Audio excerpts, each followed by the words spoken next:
اللہ نے حوصلہ دیا. انہوں نے کہا اے دہیا قلبی سنو, جس طرح بیٹے اللہ کی نعمت ہے ایسے بیٹیاں بھی خدا کی رحمت ہے. ہم نے رحمت سمجھ کر کے پیار لیا ہے. دہیا قلبی کہتے ہیں اس وقت تو میں چپ ہو گیا, اپنی بیوی کے سوال کا جواب نہ دے سکا یا رسول اللہ, لیکن دل میں انتقام کی آگ لگ رہی تھی. دل کے اندر بدلے کا شعلہ بھڑک رہا تھا. 15 دن گزر جانے کے بعد میں نے اپنی بیوی کو دھوکہ دیا اور کہا سن میری بچی کو غسل کروا, اچھے سے نہلا, کپڑا پہنا, اسے میں ذرا بازار لے کر جانا چاہتا ہوں. بیوی نے جب اپنی بیٹی کے محبت کا جذبہ اپنے شوہر کے زبان پر دیکھا مچل گئی, جلدی سے آگے بڑھتی ہے اور بچی کو غسل کرواتی ہے, ٹھیک سے نہلاتی ہے, ایک تکسیر کپڑا پہناتی ہے. حدیث کے الفاظ ہیں ایک ننھا سا دوپٹہ اپنی بیٹی کے گردن میں ڈال لیتی ہے تو ایسا لگ رہا تھا جیسے چودھری کا چاند کا ٹکڑا زمین پر اتر آیا ہو. دہیا قلبی کہتے ہیں یا رسول اللہ, جب میں نے اسے گود میں اٹھایا دل چاہ رہا تھا اسے پال لو, اس کی پرورش کرو, مگر کرنا ہی بنایا ہوا کانوں میرے راستے کے پتھر پر گیا. یا رسول اللہ, میں نے ایک سائیڈ میں اپنی خوبصورت بچی کو لیا, آگے بڑھا, میری عورت خوشیوں کے مارے مچل رہی تھی, مگر اس کی خوشیوں کی کشتی اس وقت ڈوب جاتی ہے جب میرا قدم اس کمرے کی طرف بڑھے تھے جہاں قبر کھودنے کا کھاوڑا رکھا ہوا تھا. قبر کھودنے کی کدال رکھی ہوئی تھی. یا رسول اللہ, ایک آدمی بچی کو لے کر کے کمرے کی طرف بڑھا. میری بیوی رو پڑی, کہا میرے سردار اس گندی سی جان پر رحم کرو, اس میں تمہارا کچھ نہیں بگاڑا ہے, اسے سپارو. مگر کہتے یا رسول اللہ, ہم نے اپنی بیوی کو دھکا دیا, اندر جا کر پھاوڑا اٹھا لیا اور جنگل کی طرف چل پڑا. میری بیوی تڑپتی رہی, میری بیوی سسکتی رہی, میری بیوی فریاد کرتی رہی. صاحب تماشائی سبھی ڈوبنے والوں پر فریاد تو کرتے ہیں, افسوس تو کرتے ہیں, یاد نہیں کرتے. بیوی تڑپتی رہی, میں بچی کو لے کر کے جنگل کی طرف چل گیا, جنگل کی طرف چلا گیا. حضرات مکہ المکرمہ میں لوہے کے برج کے نیچے آج بھی وہ قبریں موجود ہیں جہاں زندہ لڑکیوں کو دفن کیا گیا تھا. خود میں نے ان قبروں کو اپنی آنکھوں سے دیکھا ہے. 1450 سال گزر گئے, وہاں کی حکومت نے یادگار کے طور پر ان قبروں کو محفوظ رکھا ہے. دہیا قلبی کہتے ہیں یا رسول اللہ, میں لے کر کے آگے چلا, میری بیوی تڑپتی رہی, سسکتی رہی, مگر کوئی فریاد سننے والا نہیں. میں لے کر کے جنگل کی طرف گیا, ایک پیڑ کے نیچے سائے دار گھنے سائے دار کے پیڑ کے نیچے یا رسول اللہ میں لے جا کر اپنی بچی کو بٹھا دیا اور اسی کے سامنے اس کی قبر کا گڈھا کھودنے لگا, اس کے قوم کا سامان پیدا کرنے لگا. یا رسول اللہ, جب میں گڈھا کھود رہا تھا تب میری بیٹی میرے چہرے کو دیکھ رہی تھی, میرے پیشانیوں سے پسینہ ٹپک رہا تھا, گرد و غبار اڑ رہے تھے. یا رسول اللہ, میری بچی سے رہا گیا, جلدی سے دوڑ کر کے آتی ہے اور اپنے گلے سے دوپٹے کو نکالتی ہے اور میری پیشانی پہ ٹپکنے والے پسینے کو پوچھتی ہے, میرے زلفوں کو صاف کرتی ہے, میرے کپڑے سے گرد و غبار کو صاف کرتی ہے اور بچا کر کے کہتی ہے میرے بابا اتنی محنت کرنے کی ضرورت نہیں ہے, آؤ ذرا میرے ساتھ سائے میں بیٹھ جاؤ, اپنی بیٹی سے محبت کر لو, اپنی بیٹی سے پیار کر لو. مگر اس لڑکی کو کیا خبر ہے یہ اس کی زندگی کا آخری وقت چل رہا ہے. کہتے ہیں یا رسول اللہ, میں نے ایک نہ سنا, یا رسول اللہ میں نے ایک نہ سنا, اور جب گڈھا تیار ہو گیا تو میں نے بچی کو اٹھایا اور پوری طاقت کے ساتھ قبر کے گڈھے میں پٹک دیا. 3.5 سال کی بچی کے اندر کتنی طاقت ہو سکتی ہے, وہ پیر اٹھا کر جیسے قبر کے گڈھے سے باہر نکلنا چاہتی تھی, میں نے ٹھوکر مار کر اسے قبر کے گڈھے میں پھر گرا دیا. یا رسول اللہ, وہ جب نکلتی تھی میں ٹھوکر مار دیتا تھا, اور جب میری بچی کمزور رہی ہونا تھا, جب گڈھے کے اندر گر گئی تب میں نے پھاوڑا اٹھایا اور قبر کا گڈھا کاٹنا شروع کر دیا، مٹی برابر کرنا شروع کر دیا، پھر بیٹی ہاتھ جوڑ کر کے زندگی کی بھیک مانگ رہی تھی، رحم و کرم کی بھیک مانگ رہی تھی۔ میری بیٹی نے کہا تھا میرے بابا مجھے چھوڑ دو، میں زندگی میں پلٹ کر تمہارے دروازے پہ نہیں آؤں گی، میری جان مت لو، مجھے گھر سے باہر نکال دو۔ مگر یا رسول اللہ ایک مہینہ سنا، میں قبر کے مٹی کو برابر کر رہا تھا، جب بھی میری بچی قبر کے اندر اپنے کندھے سے پھنس گئی، صرف اس کا چہرہ باہر رہا اور اس نے سمجھ لیا اب میرے لیے موت کے علاوہ کوئی راستہ نہیں۔ تب میری بیٹی نے میری طرف سے توجہ ہٹا لیا، میری طرف سے امید کو چھوڑ دیا، میری طرف سے آرزو کو چھوڑ دیا، اور اپنا سر آسمان کی طرف اٹھا کر کے ننھی سی بچی نے رو کر کے خون کے آنسوؤں سے رو کر کے میری بچی نے جو آسمان کی طرف آخری دعا کیا تھا وہ سوچتا ہوں تو کلیجہ مجھ کو آتا ہے۔ میرے نبی نے فرمایا دہیا بھی بتا تیری بیٹی نے مرنے سے پہلے کہاں کی دعا مانگی تھی؟ تب کہا یا رسول اللہ میری بچی مرنے سے پہلے کہا تھا یا اللہ وہ تیرا نبی کب آئے گا جب مرنے والی بیٹیوں کو زندگی کا خطبہ سنائے گا۔ یہ کہتے میری بچی کی آواز ہمیشہ کے لیے دفن ہو جاتی ہے۔ یا رسول اللہ کیا میرا گناہ بخشا جائے گا؟ کیا میں معاف کیا جاؤں گا؟ میرے نبی اتنا روئے کہ نبی کی داڑھی آنسوؤں سے تر ہو جاتی ہے۔ دو دفعہ حضرت دہیا کلبی سے جس واقعے کو سنا، ایک صحابی کو چلان آ گیا، دہیا کلبی کو کہا دہیا کلبی تو نے غلط کیا، جو میرے آقا کو رلا دیا۔ پھر اسی مجلس میں میرے نبی نے فرمایا تھا اللہ نے جسے دو بیٹیاں دی ہو اور دونوں کو ادب سکھائے، دونوں کو قرآن کی تعلیم دے کر کے شادی کر دو، نبی فرماتے ہیں کل قیامت کے دن اسے جنت کی بشارت میں دے رہا ہوں۔ کل قیامت کے دن تیرے بغل میں وہ جنت میں ایسے ہوگا جیسے شہادت کی انگلی کے بغل میں بیج کی انگلی ہوا کرتی ہے۔ یہ کس نے کہا؟ مالک کی جنت نے کہا۔ اے مسلمانوں میرے نبی نے فرمایا جسے اللہ نے دو بیٹیاں دی ہو، سوال پیدا ہو اگر 5 بیٹیاں ہیں تو کیا حکم ہے؟ وہی حکم ہے۔ اگر ایک بیٹی ہے تو کیا حکم ہے؟ وہی حکم ہے۔ اور جو نامرد ہے نہ کوئی بیٹا ہے نہ کوئی بیٹی ہے ان پر بھی میرے آقا مہربان ہے۔ حضرت عائشہ صدیقہ رضی اللہ تعالی عنہا عرض کرتی ہے یا رسول اللہ یہ تو وہ خوش نصیب لوگ ہیں جن کے گھروں میں بیٹے پیدا ہوئے، بیٹیاں پیدا ہوئی، پر آپ کی امت میں کچھ لوگ ہوں گے جو نامرد ہوں گے، نہ کوئی بیٹا ہوگا نہ کوئی بیٹی ہوگی، نہ کوئی یار ہوگا نہ کوئی مددگار ہوگا۔ ذرا ان کے بارے میں فرما دیجئے۔ تب میرے نبی نے فرمایا تھا اے عائشہ جس کا دنیا میں کوئی سہارا نہ ہوگا قیامت کے دن اس کا سہارا میں بنے گا۔ تو کو بھی موجود جلسہ سے جھگڑا مل گیا، حضرت موسیٰ کو بھی لطفِ نظارہ مل گیا، ہر ایک بیچارے کو چارہ مل گیا، ہر غریبوں کو محمد کا سبحان اللہ۔ اسلام کے شہزادوں اور اسلام کی شہزادیوں وعدہ کرو کہ ہم نمازوں کی پابندی کریں گے۔ میں آپ کو نہیں بلانا چاہتا اس لیے کہ اس مجمع میں نہیں پوری دنیا کے مجمع میں آدھے سے زیادہ مکار ہوتے ہیں جو وعدہ کرتے ہیں بھول جائیں۔ قرآن لے کر کے ان ظالموں کو اس کو بھی نہیں مانا۔ لہذا میں ہاتھ اس لیے نہیں اٹھا رہا ہوں مگر وعدہ کرو کہ اللہ تعالیٰ ہمیں نماز کی توفیق رفیق عطا فرمائے۔ قیامت کے دن تم سے یہ کبھی نہیں سوال کیا جائے گا کہ تم نے عرس منایا تھا کہ نہیں منایا۔ قیامت کے دن تم سے کبھی نہیں سوال پہلے کیا جائے گا کہ جھنڈا اٹھایا تھا کہ نہیں اٹھایا جائے گا۔ عرس منانا بھی ضروری ہے، مجمع کو اکٹھا کرنا بھی ضروری ہے، عالم دین کو بلانا ضروری ہے۔ یہ جلسہ تمہارے لیے علم کا پاٹھشالہ ہے، تمہارے لیے یونیورسٹی ہے، تمہارے لیے مدرسہ ہے، تمہارے لیے مکتب ہے، مگر سب سے پہلا قیامت کے دن جو سوال ہوگا اے مومنوں تم سے سب سے پہلا سوال میرے نبی نے فرمایا ہے اپنے گھروں کو قبر بناؤ۔ وجہ کیا ہے؟ اسلام کی بیٹیاں اپنے گھروں میں نماز پڑھیں، اپنے گھروں کو قبر بناؤ۔ اور نماز پڑھنے سے پہلے جایا کرو وضو کر کے، سنت گھر میں پڑھ کر کے جایا کرو، مسجد میں فرض جا کر کے پڑھا کرو، یہ بھی ہے۔ اپنے گھروں کو قبر مت بنایا کرو۔ مگر آج گھروں میں کیا ہو رہا ہے؟ کفر کے نغمے گائے جا رہے ہیں۔ گھروں میں کیا ہو رہا ہے؟ خرافات ہو رہا ہے۔ گھروں میں کیا ہو رہا ہے؟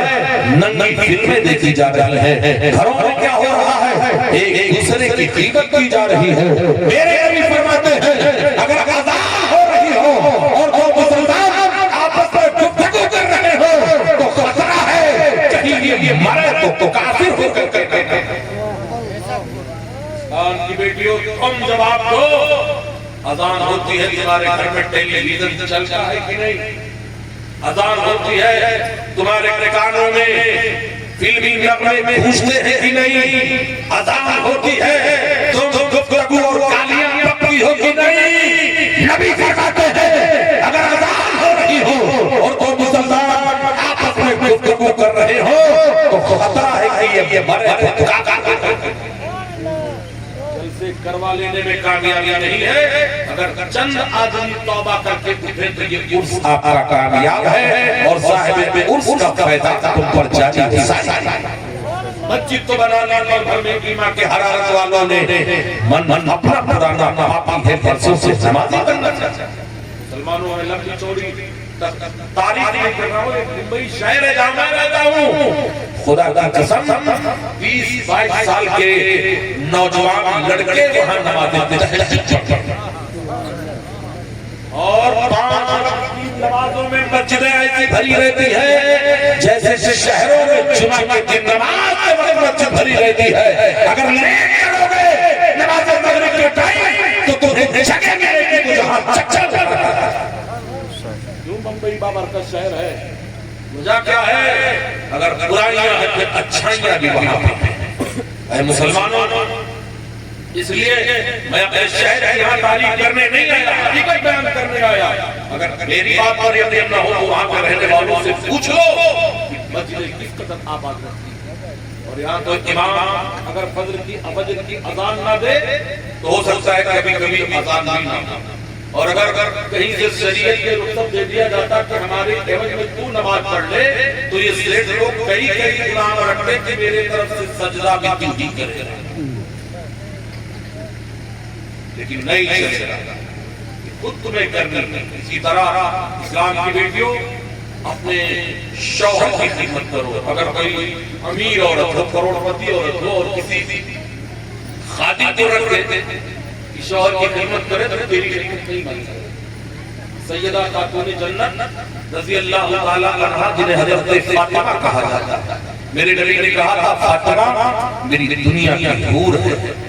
اللہ نے حضرت فاطمہ کو حیض نفاس سے بھی پاکا کہا، تب ان کی گود میں جب کوئی بچہ ہوگا تو وقت کا حسین اعظم ہوگا۔ حضرت نبی کریم صلی اللہ علیہ وسلم کی مقدس بیٹی کی زندگی کے اسوہ حسنہ سے اپنی زندگی کو گزارو۔ جیو تو وفادار رسول بن کر کے جیو، مرو تو وفادار رسول بن کر کے مرو۔ اے مسلمانوں، کل قیامت کے دن انہی نیکوں کے ساتھ میں اللہ گنہگاروں کی بھی مغفرت کرے گا۔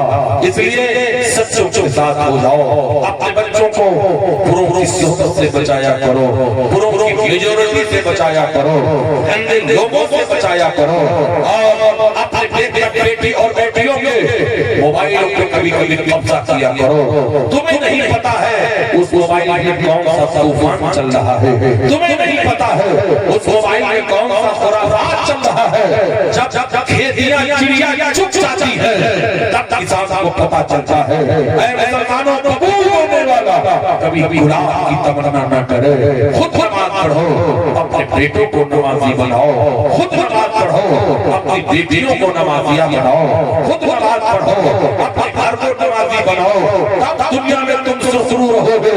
ورنہ صرف رہنے سے کوئی مسلمان نہیں ہوتا۔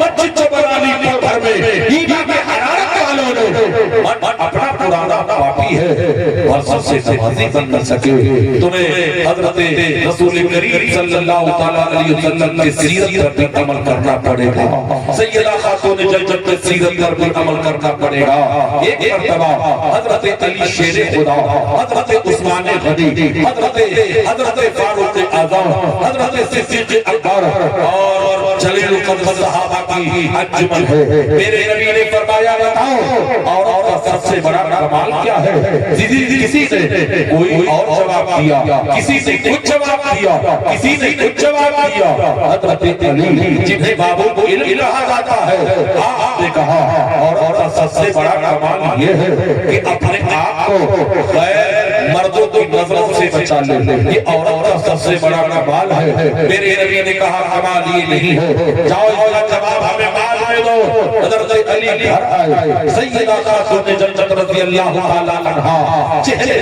پر اس محنتی کیفیت کو دیکھا تو کہا اے میرے شوہر نامدار وجہ کیا ہے کہا اے فاطمہ آپ کے بابا جان نے ایک ایسا سوال کر دیا ہے جس کا جواب نہیں دے پایا حضرت طیبہ طاہرہ خاتون جنت نے کہا میرے سردار ذرا پڑھیے تو صحیح انہوں نے کہا عورت کا سب سے بڑا کمال کیا ہے تو آپ نے عرض کیا بتائیے آپ نے کیا جواب دیا کہا میں نے جواب یہ دیا ہے کہ عورت کا سب سے بڑا کمال یہ ہے کہ اپنے آپ کو غیر کے پردوں کی نظروں سے بچا لے غیر محرم کی نظروں سے بچا لے یہ عورت کا سب سے بڑا کمال ہے اس کو کر کے سیدہ خاتون جنت نے جواب دیا کمال تو ہے مگر سب سے بڑا کمال نہیں ہے تم بتاؤ سب سے بڑا کمال یہ ہے کہ عورت غیر مردوں کی نظروں سے اپنے آپ کو بچاؤ اور اپنی نظروں سے غیر مردوں کو بچانے سے بچاؤ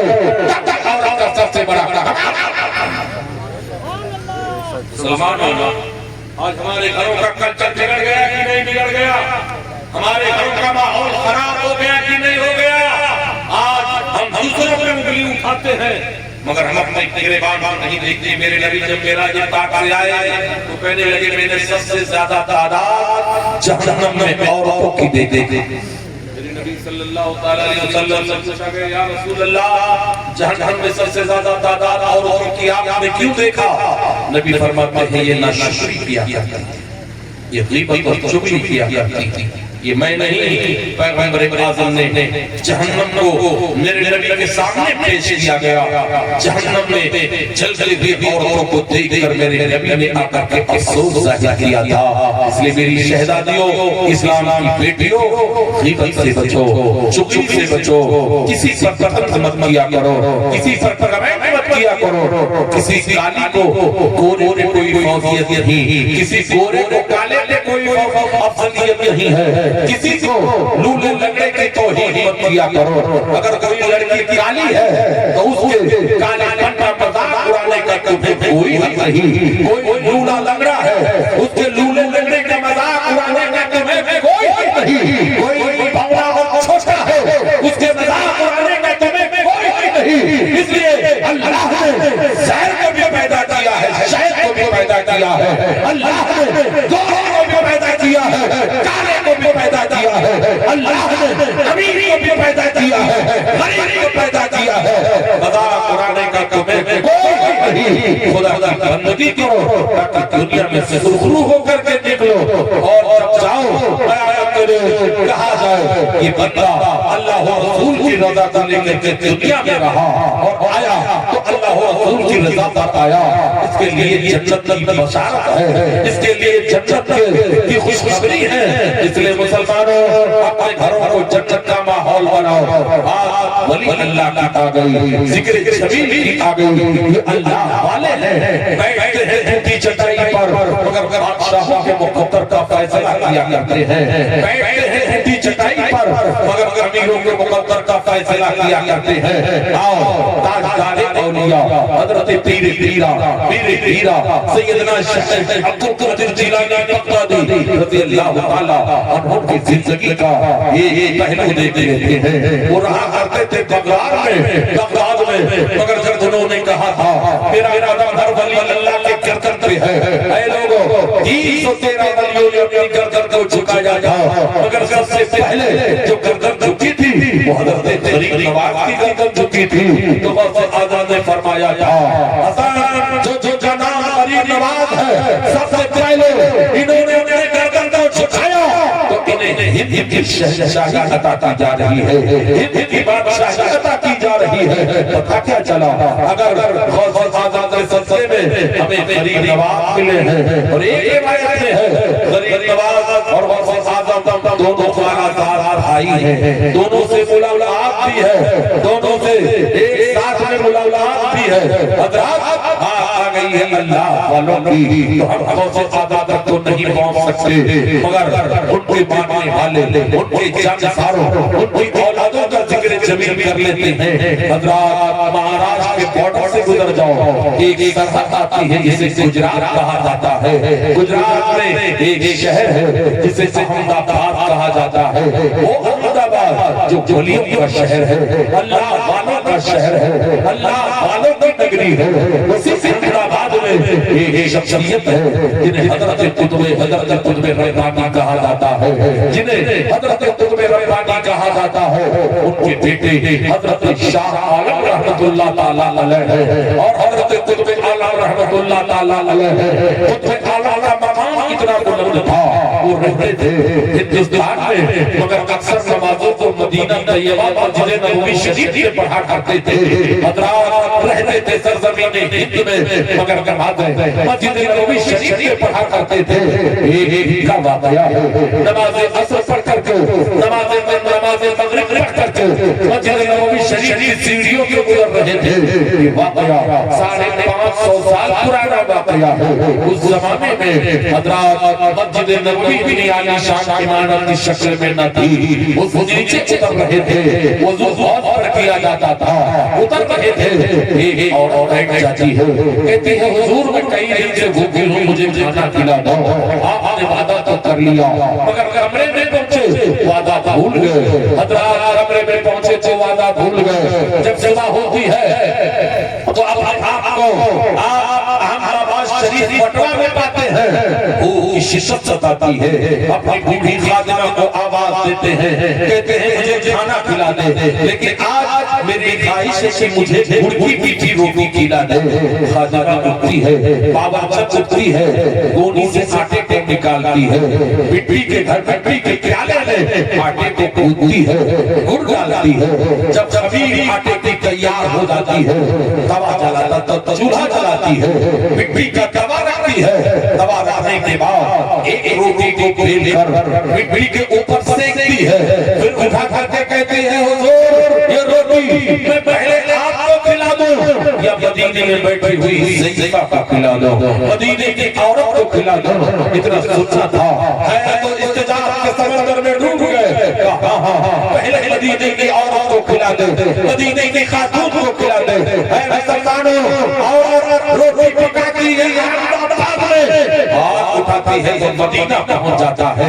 ایک روٹی دیا اور نے کھا لیا، دوسری روٹی دیا اور نے کھا لیا، تیسری روٹی دیا اور نے کھا لیا۔ جب وہ آسودہ ہو گئی تو اس نے کہا 2 روٹیاں بچتی ہیں، حضرت قطب کی خدمت میں لا کر کے پیش کر دیتی ہے۔ آپ روٹی کھاتے رہے، حیرت سمندر میں ڈوبے رہے۔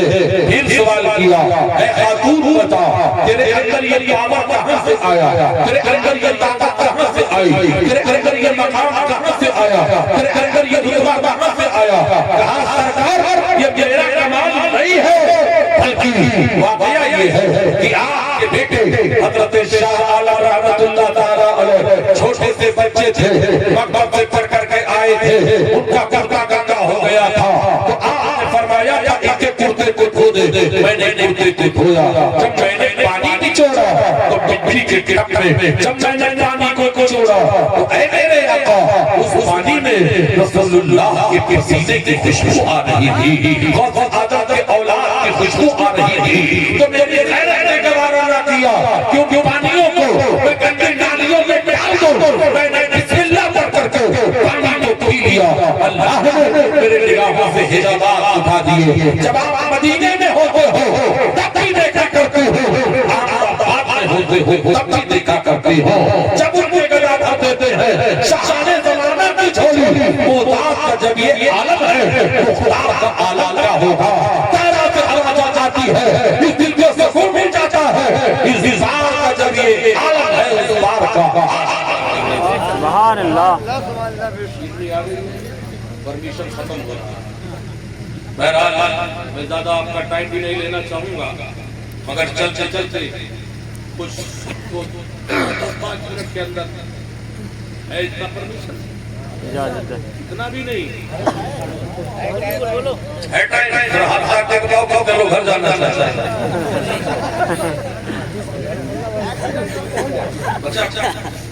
یہ سنی جذباتی تو ہوتے ہیں مگر الحمدللہ محبت پر ہاتھ آتے ہیں. اللہ اس پر بھی تمہیں ثواب عطا کرے گا اور پھر وعدہ کرو کہ ہم نماز کی پابندی کریں گے.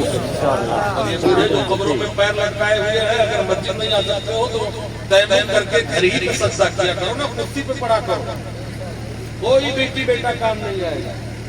بیٹھ کر کے بیڑی پیتے ہو, خرافات رکھتے ہو, یہ کرتے ہو, قصہ کہانی جھوٹی روایتیں سناتے ہو, کوئی مطلب نہیں ہے.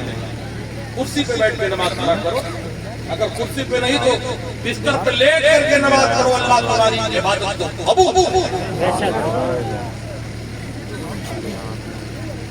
آپ سوچیں کہ کس مولوی بھی لو ہے بار بار نماز کے لیے ٹارگٹ کرتا. وہ مولوی کیسا جو تمہیں نماز کے ساتھ ٹارگٹ ہے. خالی قصہ کہانی لطیفہ سنا کے چلا جاؤ, اس چیز کا میں قائل نہیں ہوں. سراج چشتی اس بات کی پرواہ نہیں کرتا کہ تمہارا بلایا جائے گا کہ نہیں بلایا جائے گا. تو نہیں اور صحیح اور نہیں وفادار رسول بن کر کے زندگی گزارو. اور مسلمانوں چلتے چلتے میں کچھ باتیں بتانا چاہوں گا. آج اکثر جب ہم بلاؤ کرتے ہیں حضرت ماں کی فضیلت بیان کرتے ہیں. شک شک کا فضیلت کون بولا؟ باپ کا کیا ہے؟ باپ کا کوئی مقام نہیں. اور ماں بھی اگر تجھے ملی ہے تو باپ کے سستے ہیں. جامعہ گرگرہ کے رسے میں تھا جب جن کا پروگرام تھا شاید لوگ روزانہ ماں کی عظمت ماں کی عظمت بیچارے بوڑھے بیٹھ کر کے لوگوں نے کمپلینٹ کیا کہ حضرت ماں ہی سب سے اچھا. تو میں نے کہا کل اگر باپ کی عظمت پر تمہارے اشعار نہیں کرے گئے تو اسٹیج پہ بیٹھے نہیں. اب رات بھر سرچ کرتے رہے, پریشان رہے, میں سوتا رہا. دوسرے دن خود باپ کی عظمت بیان کیا. اے مسلمانوں سنو, ماں کا درجہ بے شک ہے مگر باپ ماں کے قدموں کے نیچے اگر جنت ہے تو حدیث شریف میں ہے کہ باپ جنت کا دروازہ ہے. تمہیں ماں بھی اگر ملی ہے تو باپ کے سستے میں ملی ہے. اور ذرا باپ کے بارے میں سوچ, جب تیری ماں اپنے گھر میں پنکھے کے نیچے کرمیں بدلتی ہے تو تیرا باپ تیرے ٹفن کا انتظام کر کر کہیں مزدوری کرتا ہے. باپ خود ناشتہ نہیں کرتا, بچوں کے تعلیم کے لیے ایک ایک پیسہ چھوڑتا. لیکن یہی بوڑھا ہو گیا, وہ بیٹا جسے سنے جگر سے پالا دواؤں کے لیے پڑھتا ہے. یاد کر لو, جس کے ماں باپ ناراض ہو کر دنیا سے مر گئے, خدا کی قسم ایسا بیٹا جہنم کا کندہ بنا دیا جائے گا. اس کی عبادت قبول نہیں ہوگی. اور یہاں تک حکم ہے کہ اگر کا فرمان اولاد کر جائے لے جاؤ قبرستان میں کیا کھول کر کے ایسے ہی سے کوئی لوگ اپنے ماں باپ کو حج کروا دیتے سمجھتے کہ میں نے 3 بار دیا. یہ سب کبھی نہیں دل میں بھرم پالنا کہ تم نے حق ادا کر دیا. ایک صحابی رسول آئے کہا یا رسول اللہ, اور 5 منٹ کے اندر اپنی بات کو ختم کروں گا, ٹینشن مت لینا. یہ زردہ رکھا ہوا ہے سنیوں کی اصلی علامت. یا رسول اللہ, میں نے اپنی پوری ماں کو 7 مرتبہ حج کروایا ہے, کندھے پہ بٹھا کے وکلانگ ماں کو. یا رسول اللہ, کیا میں اپنے حق سے ادا کروں؟ میرے نبی نے فرمایا میرے جانے ساتھ صحابہ تم کہتے ہو حق سے ادا ہو گیا. سنو, تمہارے پیدائش کے بعد تمہاری ماں کو دادی کا جو چھوٹا سا جھٹکا آیا تھا ابھی وہ بھی پتہ نہیں. یہ کبھی پالنا کے بڑے ماں باپ کو حج کروا دیے تو 3 مار دی. ہاں اللہ تمہاری قربانی کو قبول فرمائے مگر ماں باپ کو کرتے. بس چلتے چلتے اپنی بات ختم کرنا چاہوں گا. مسلمانوں اس لیے جو اتنا ہی دیا جائے جو آدمی کو درست کر لے. ہم زبردستی لے کر کے ڈنڈا لے کر آ کر آپ سوتے رہو مطلب کیا. بہرحال خطیبوں کو جب بلایا کرو تو ان کو اصلی ٹائم دیا. اور الحمدللہ اسٹیج تو ایسا بنایا میں نے کہا ہیلی کاپٹر چاہیے ہیلی فلائٹ بنا دیا کرو. کل مجمع ہوگا کل مجمع آج سے فکس ہو جائے گی کرسی. وہ بوڑھے دانت نہیں وہ آگے ایسے بیٹھے